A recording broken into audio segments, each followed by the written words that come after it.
네. 자, 그동안 우리가 8주 동안 주님이 친히 가르쳐 주신 주 기도문을 통해서 우리가 주님의 은혜를 함께 나눴습니다. 오늘은 이제 그 마지막 시간이죠. 마지막 시간으로 13절과 하반절에 나라와 권세 영광의 아버지께 영원히 싸움나이다. 아멘. 바로 이 말씀을 가지고 함께 연대를 나누려고 합니다.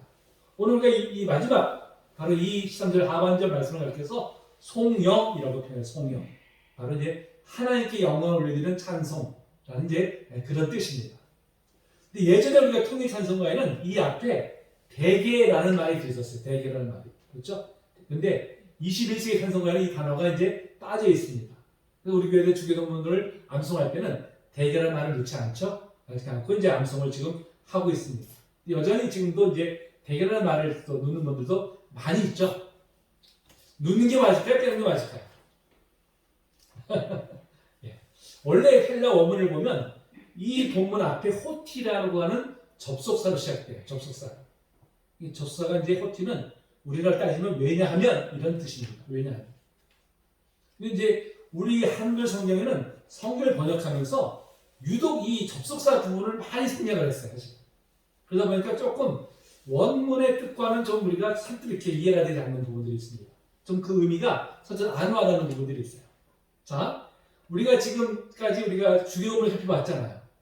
그래서 그 모든 것을 다 아울러서 왜냐하면 그 뒤가 뭡니까? 하나님을 찬송하는 것이죠. 우리가 하나님을 찬송하는 이유가 무엇이냐? 앞에 있는 모든 열거된 것들 이런 것들을 열거하면서 그랬기 때문에 우리가 하나님을 이렇게 찬송합니다. 이것으로 이제 이렇게 기도문이 이제 마무리가 되는 것이죠. 그래서 이제 이 대개라는 말 어떤 뜻일까요? 대개라는 말 뜻을 아시는 분 계십니까? 사실 우리가 주기도문 암송할 때 이게 무슨 뜻인지도 모른 채 사실 우리가 많이 썼었어요. 그냥 암송하니까 그냥 우리가 이제 의미도 모른 채 사실 이렇게 우리가 하곤 했었습니다. 근데 대개라는 말이 우리가 일상생활 보면 대개, 대충, 대략 이렇게 해석할 수 있는데 그건 아니겠죠, 당연히. 네, 그건 아니고 이 대개라는 말은 일의 큰 원칙으로 말하건대 이런 뜻이에요. 일의 큰 원칙으로 말하건대 이런 뜻을 이제 담고 있습니다. 차라리 그거보다는 그냥 왜냐하면 이렇게 넣는 것이 오히려 이 본문에서 주시는 의미를 더 살리는 바로 이제 그런 뜻이 아닐까 하는 생각을 하게 됩니다. 근데 그거는 우리가 이제 좀 빠져 있기 때문에 우리 이제 그대로 이제 암송을 하면 될 것 같아요. 자, 그런데 자, 이 소형 부분이 보니까 성경을 보니까요. 괄호가 쳐져 있어, 괄호가. 그렇죠. 자, 왜 괄호가 쳐져 있을까요? 제가 괄호가 쳐져 있는 부분에서 뭐라고 말씀드렸었는데 기억나십니까? 예. 제가 말씀드리잖아요. 이래서 묵사 할 만해. 딱 이렇게 잊어버려 주시니까 또 이렇게 새로운 것처럼 얘기하지 않지.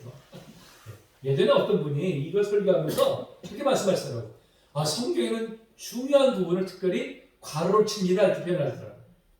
제가 그 얘기를 깜짝 놀랐어요. 그래서 설교 끝난 다음에 제가 그분께 조용히 가서 얘기했어요. 그런 뜻이 아닙니다. 괄호를 왜 쳐야 되냐면 원래 원문에는 없는 거예요. 원래 원문에는. 그러니까 처음에 주님께서 가르치신 기도는 악에서 구하시옵소서 끝나요.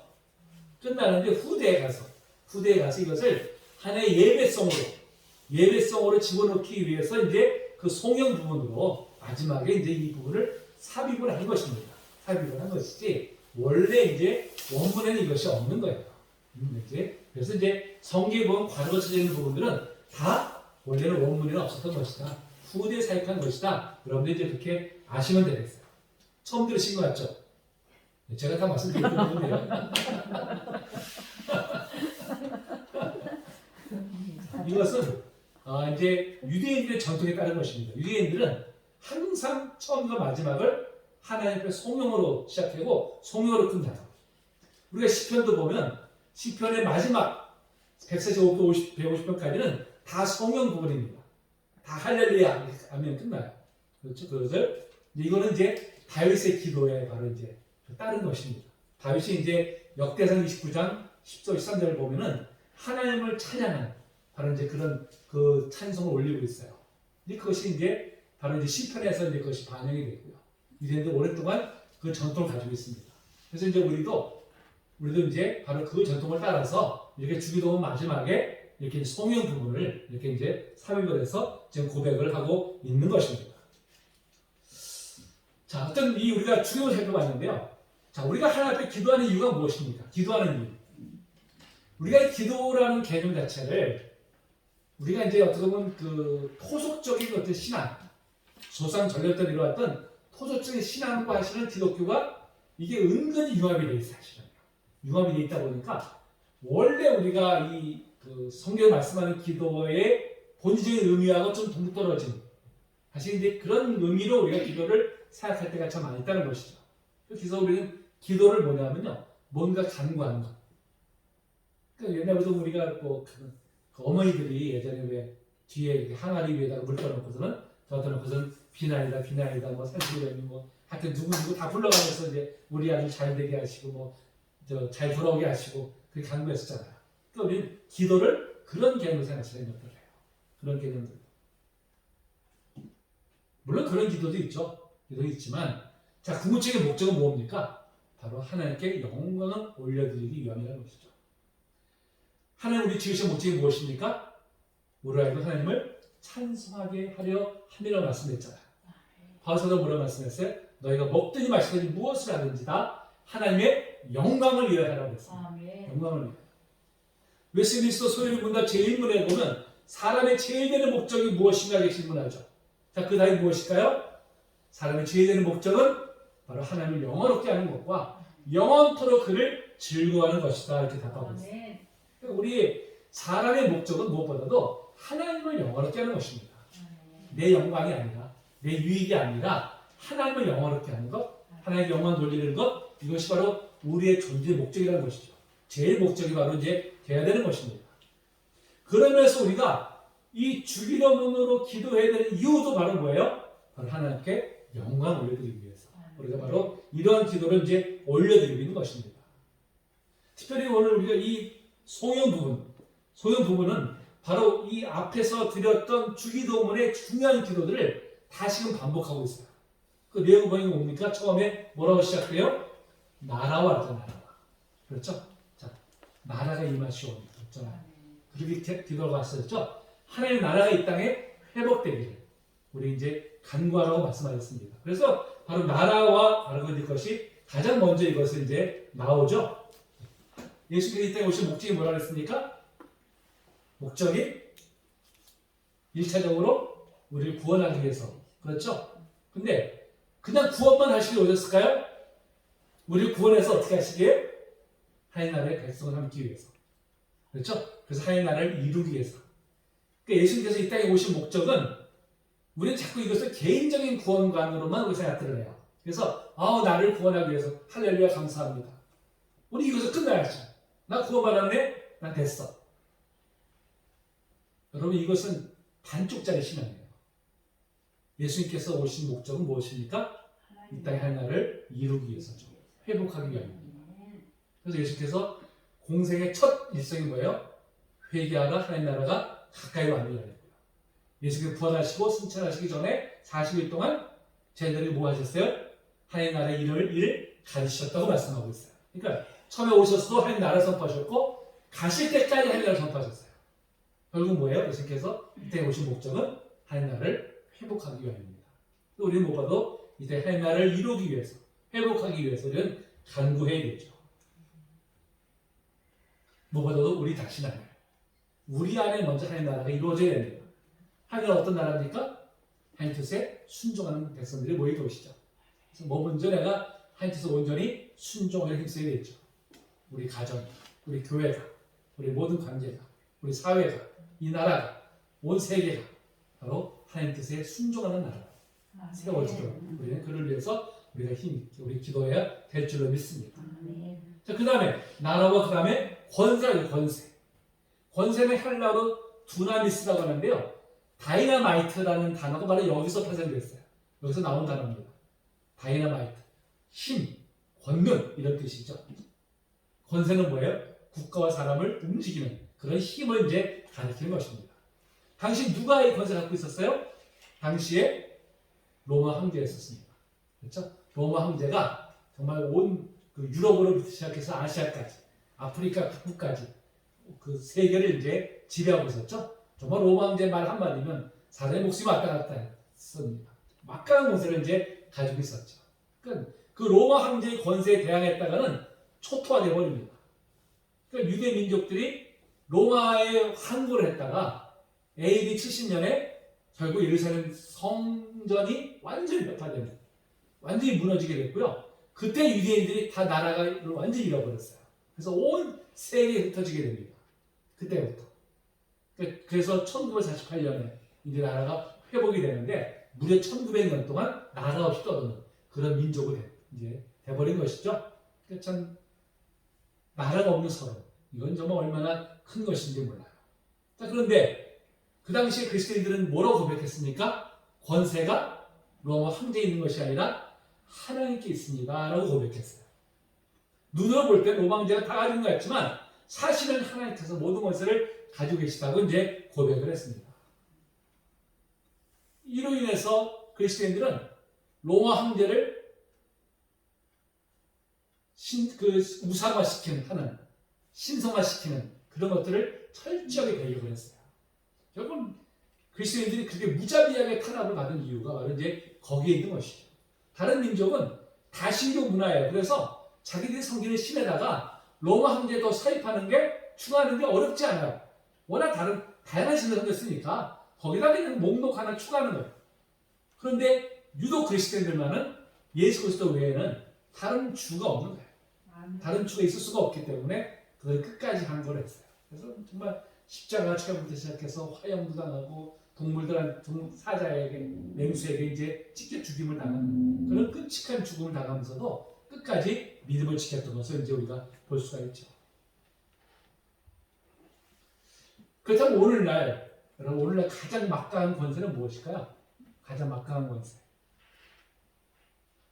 돈입니다. 그렇죠?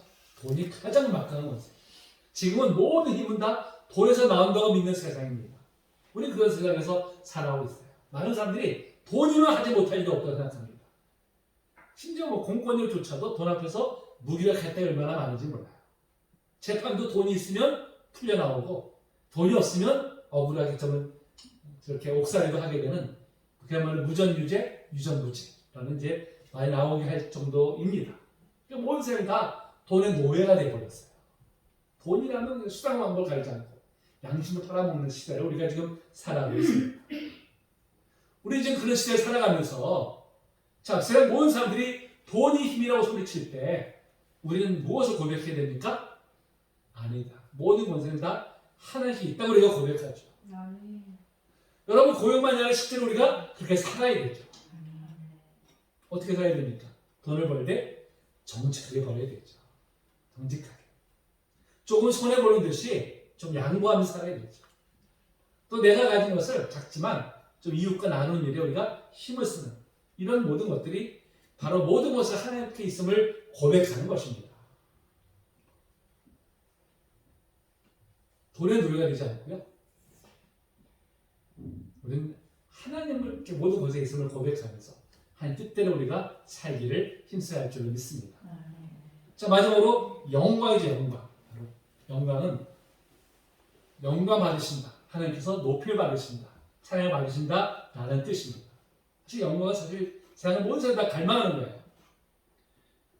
저는 이제 어릴 때부터 워낙 우리 어머니께서 이 폐기를 3기 때 저를 낳으셔가지고 제가 어릴 때부터 저는 이 혈량이 정상인의 반밖에 안 됐었어요. 그러니까 저는 뛰지를 못해요. 뛰어가 잘 뛰지를 어릴 때도 워낙 제가 국민 약골입니다. 지금 볼 때는 멀쩡해 저렇게 보이지만 제가 정말 국민 약골이었어요. 제가 군대 갈 때 제가 이 키에 몸무게가 58kg였어요. 58kg. 얼마나 많은지 상상이 안 가시죠? 지금 거기 20kg가 더 쪘으니까 지금 이제 상상이 안 가시겠지만 뛰는 거 엄청 힘들어하는 사람이에요. 근데 여러분 42.195 마라톤 뛰잖아요. 어떻게 뛸 수 있을까요? 그 꼬리 냈을 때 받을 그 영광을 바라보기 때문에 초인적인 인내를 하는 거죠. 초인적인 인내. 많은 사람들이 그런 영광을 누리기를 원합니다. 그렇죠? 우리 그리스도인도 마찬가지죠. 근데 그리스도인들은 영광을 내가 받으려고 하지 않죠. 누가 돌립니까? 하나님께 돌립니다. 하나님께. 우리가 종종 이제 TV나 이렇게 보면은 무슨 이제 이렇게 영화제 시상식이든지 과일 시상식이든지 하여튼 뭐 이렇게 그런 데서 상을 줄 때 종종 고백하는 분이 있어요. 모든 영광을 하나님께 돌립니다. 이렇게 참 고백하면 우리 감동받잖아요. 그 모습 보면서. 그렇죠? 참 이렇게 그런 데서 고백하는 게 정말 쉽지 않은데 참 그렇게 좀 자기 신앙을 고백할 수 있다는 거 참 보면은 새롭게 보여요. 우리 고백하는 사람들이 또 새롭게 보입니다. 근데 우리가 이제 한편으로 그렇죠? 한편으로는 자, 과연 그럼 어떻게 진정으로 하나님 앞에 그럼 영광을 올려드리는 것인가? 우리 생각해 보게 됩니다. 여러분, 상을 받지 못한다고 해서 하나님 앞에 영광이 안 되는 것일까요? 아니죠. 뭐 그런 데서 내가 꼴찌했다고 해서 그게 하나님 앞에 영광을 올려드리지 않는 것이 아닙니다.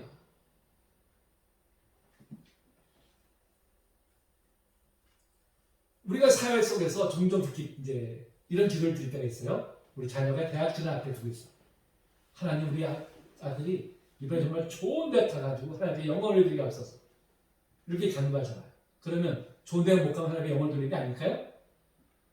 아니잖아요. 결국은 뭡니까? 내 욕심이죠. 내 욕심을 하나님의 영광이라고 포장하는 거예요. 열심히 포장을 하는 거예요. 하나님, 이거 하나님 영광을 드리는 거니까 하나님 꼭 들으셔야 돼요. 내 욕심이 아직 투영되는 것이지 그게 정말 하나님의 영광을 드리는 것인가? 우리가 좀 생각해 보게 됩니다. 뭐 사회에서 꼭 뭐가 잘 돼야 뭐가 좀 남들보다 특출해야 그 앞에 하나님의 영광을 올려드리는 것이라고 생각한다면 여러분 사회적으로 특출하지 못한 사람들 그런 하나님의 영광을 가려는 것입니까? 아니잖아요. 그렇죠? 어떻게 보면 마치 우리가 하나님의 영광이라는 이름을 가장해서 내 욕망을 채우려고 하는 모습들이 우리가 있지 않을까 하고 이제 우리 자신을 한번 돌아보게 됩니다. 하나님은 이 땅에 우리가 언제나 사라질 것들로 인해서 영광 받으시지 않습니다. 그럼 영광 받으신 분이 아니에요. 자, 그럼 하나님은 어떻게 영광 받으실까요? 어떻게? 자, 하나님이 되시면 나타날 거예요. 바로 영광을 받으시죠. 모든 축복이 하나님께 있음을 고백하고 우리가 그 뜻에 순종할 때 하나님이 영광을 받으십니다. 우리가 세상 속에서 하나님 뜻대로 살아가기 힘쓸 때 하나님은 그 모습을 통해서 영광을 받으시죠. 우리가 선한 일에 힘쓰며 세상의 빛과 소금으로 살아갈 때 하나님은 영광을 받으십니다. 또 무엇보다도 우리가 예수 그리스도를 주라 시인할 때 하나님은 영광을 받으세요. 빌립보서 2장 9절로 11절에 말씀하죠. 이러므로 하나님이 그를 지극히 높여 모든 이름 위에 뛰어난 이름을 주사 하늘에 있는 자들과 땅에 있는 자들과 땅 아래에 있는 자들로 모든 무릎을 예수의 이름에 꿇게 하시고 모든 입으로 예수 그리스도를 주라 시인하여 하나님 아버지께 영광을 돌리게 하셨느니라. 모든 세상 사람들이 예수 그리스도를 주로 시인하는 것이야말로 하나님께 영광을 드리는 것이라고 분명히 말씀하고 있어요. 그럼 왜 예수 그리스도를 주라 시인하는 것이 하나님께 영광을 드리는 것일까요? 자, 예수 그리스도가 누구십니까? 하나님의 완전한 현이죠. 현. 그렇죠? 우리를 구원하실 것이 하신 하나님의 뜻을 완전히 이루어드렸습니다. 그때 우리가 예수 그리스도를 주라 시인하는 것은 뭐예요? 그것이야말로 우리를 구원하신 하나님을 높여드리는 것이죠. 그걸 인정하고 하나님을 높여드리는 것이기 때문에 그래서 하나님 앞에 그것이 모든 영광을 올려드리는 것입니다. 그리고 무엇보다 우리는 예수 그리스도를 우리가 주로 고백합니다. 근데 여러분 주로 고백한다고 해서 그걸로 다 되는 것이 아니죠. 우리가 입술로만의 고백이 그칠 때가 참 많아요. 주님 고백하면서 여전히 내 살려보면 내가 주인일 때가 참 많아요. 내 뜻대로 살려고 하고 내 욕망대로 살려고 하고 그것은 예수를 주라 신하는 것이 아니죠. 우리가 예수를 주로 신한다면 내 뜻이 아니라 예수 그리스도의 뜻에 순종해야 되죠. 내 뜻이 앞서는 것이 아니라 예수 그리스도의 뜻을 앞서야 되죠. 그것이 바로 예수 그리스도를 주라 고백하는 바로 성도의 참된 모습이고요. 바로 그 모습을 통해서 하나님은 영광 받으실 줄로 분명히 믿습니다. 자, 이제 성령은 아멘으로 끊이죠. 아멘으로. 아멘이 뭐예요? 진실로, 확실이라는 뜻이죠. 아멘. 그 주님께서 공생의 기한 중에 이 아멘을 자주 사용하셨어요. 진실로 내가 이르노니. 그래서 이 진실로가 아멘이에요. 아멘. 또 우리는 이제 뭐 기도를 마칠 때나 또 이제 목사의 설교에 공감이 갈 때 아멘을 주로 사용하죠. 아멘을 주로. 자, 그러면 이 아멘을 기도에 대한 은혜로 사용할 때 두 가지 의미가 있습니다. 두 가지 의미가. 하나는 뭐예요? 진실로 그렇습니다 라는 뜻이죠.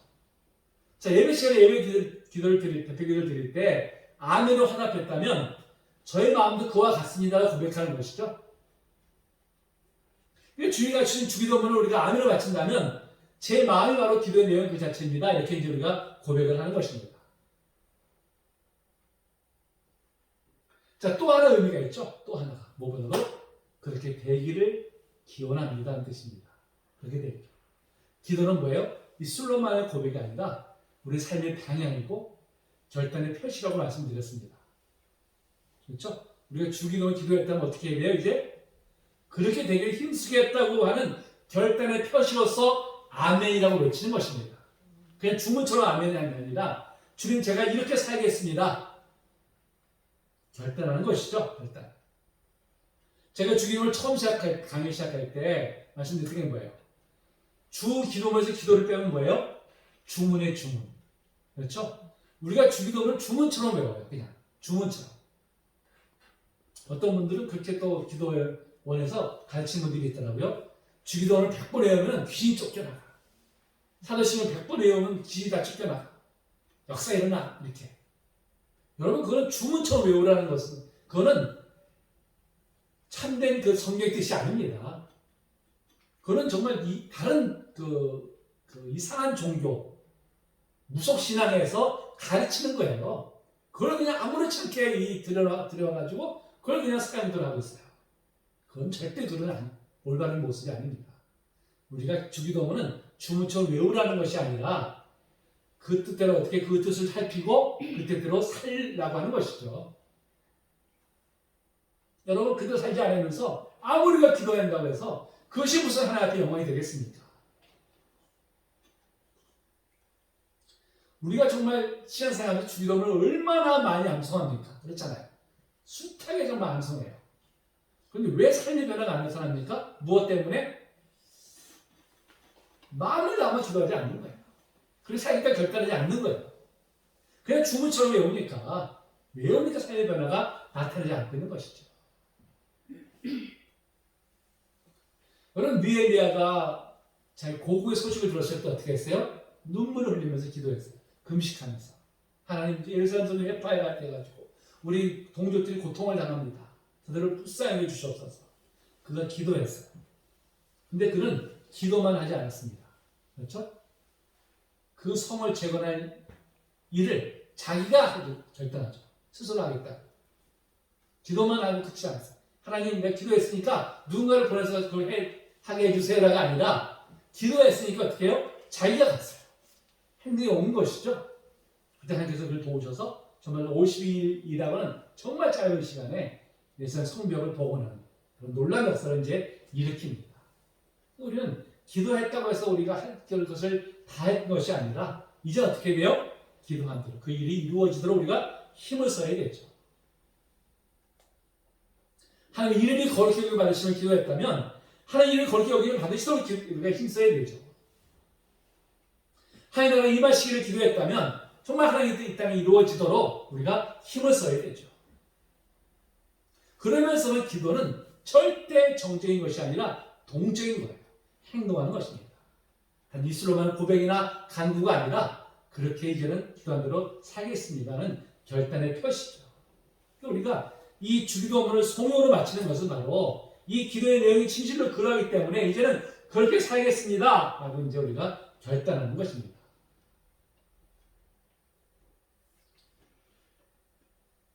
자, 우리 성도님들이 이제 지금까지 우리 9주에 걸쳐서 주기도문을 우리가 쭉 살펴봤었습니다. 새로 깨달으신 것도 있었을 것이고요. 우리가 그동안 너무 주문처럼 외웠구나 하는 이제 생각하실 것입니다. 그래서 우리 무엇보다도 이 주기도문의 내용을 우리가 살펴보면서 이제 앞으로 기도 내용이 바뀌어져야 돼요. 내용이. 여러분, 이 주기도문에다가요, 하나씩 거기다가 우리 살을 붙이라는 살을. 한번 그렇게 한번 기도해 보세요. 살을. 어떻게 살을 붙일 수 있을까요? 하늘에 계신 우리 아버지요. 하나님 온 우주를 창조하시고 섭리하신 하나님께서 내 아버지가 되어주시면 진실로 감사합니다. 저 같은 자가 무엇이간데 저를 자녀로 삼아주셔서 이렇게 이 놀라운 은혜를 베풀어 주십니까? 이렇게 이제 우리가 살을 붙여나가는 것이죠. 하나님 이름이 거룩하게 만드시오며 하나님 정말 이름이 거룩히 만드시길 원합니다. 하나님 제가 어디 가든지 하나님의 영광을 가리지 않게 하시고 하나님 이름을 더럽히지 않게 하시고 어디 가서 하나님의 이름을 높이는 자가 되게 없어서 이렇게 우리가 우리의 그 심정을 담아서 여기다가 살을 붙이는 거예요. 그렇게 해서 한번 기도해 보세요. 굉장히 은혜로운 그런 기도가 될 것입니다. 무엇보다도 우리는 어떻게 해야 돼요? 기도한 대로 살아야 되죠. 결단해야 되죠. 우루과이 한 성당에 가면 이런 글이 벽에 새겨져 있다고 합니다. 하늘에 계신이라고 하지 마라. 세상 일에만 빠져 있으면서. 우리라고 하지 마라. 너 혼자만 생각하며 살면서. 아버지라고 하지 마라. 아들, 딸로 살지도 않으면서. 아버지 이름이 거룩히 여김 받으시오며라고 하지 마라. 자기 이름을 빛내기 위해서만 안간힘을 쓰면서. 나라가 임하옵시고라고 하지 마라. 물질망령의 나라를 원하면서. 뜻이 하늘에서 이루어진 것 같이 땅에서도 이루어지리라고 하지 마라. 내 뜻대로 되기만 기도하면서. 일용할 양식을 주시옵고라고 하지 마라. 죽을 때까지 먹을 양식을 쌓아두려 하면서. 우리에게 죄진 자를 사해 줄 것 같이 우리 죄를 사하여 주시옵고라고 하지 마라. 누군가에게 아직도 앙심을 품고 있으면서 우리를 시험에 들게 하지 마시옵고라고 하지 마라. 죄 지을 기회를 찾고 다니면서 악에서 구하여 주옵소서라고 하지 마라. 악을 보고도 아무런 양심의 소리를 듣지 않으면서 아멘이라고 하지 마라. 주의 기도를 진정 나의 기도로 받지도 못하면서. 참 우리를 너무 양심을 깨우는 바로 그런 내용 아닙니까? 그렇죠? 우리가 있으려면 우리가 아무리 고백해서 무엇을 하겠어요? 그렇게 살지 않으면 아무 소용없는 것입니다.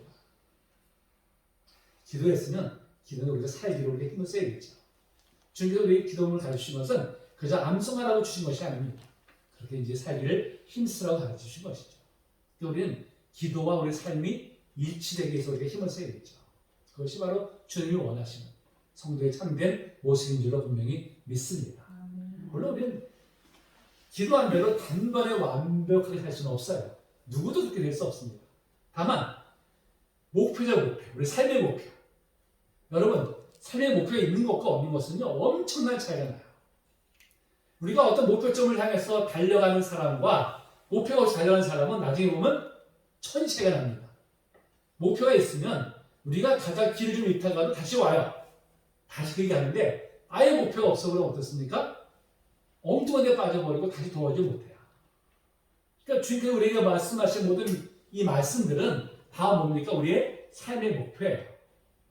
이 목표를 향해서 우리가 지금 우리 힘써 나아가는 것입니다. 그러면서 우리는 이미 구원받았지만 아직 완성된 것은 아니에요. 여전히 우리 믿음의 경주를 하고 있는 것입니다. 우리가 주기도문을 통해서 우리를 향하신 주님 되신 무엇인지 우리가 알았기 때문에 이제는 정말 주님 이때대로 우리가 살겠습니다. 기도한 주문만 우리가 외운 것이 아니라 정말 이 기도한 대로 우리가 그렇게 결단한 그런 삶을 살겠습니다. 성령님 우리를 도와주세요. 이렇게 간구하는 우리 모두가 되시기 바랍니다. 그럴 때 우리 삶의 변화가 일어나게 될 줄로 믿습니다.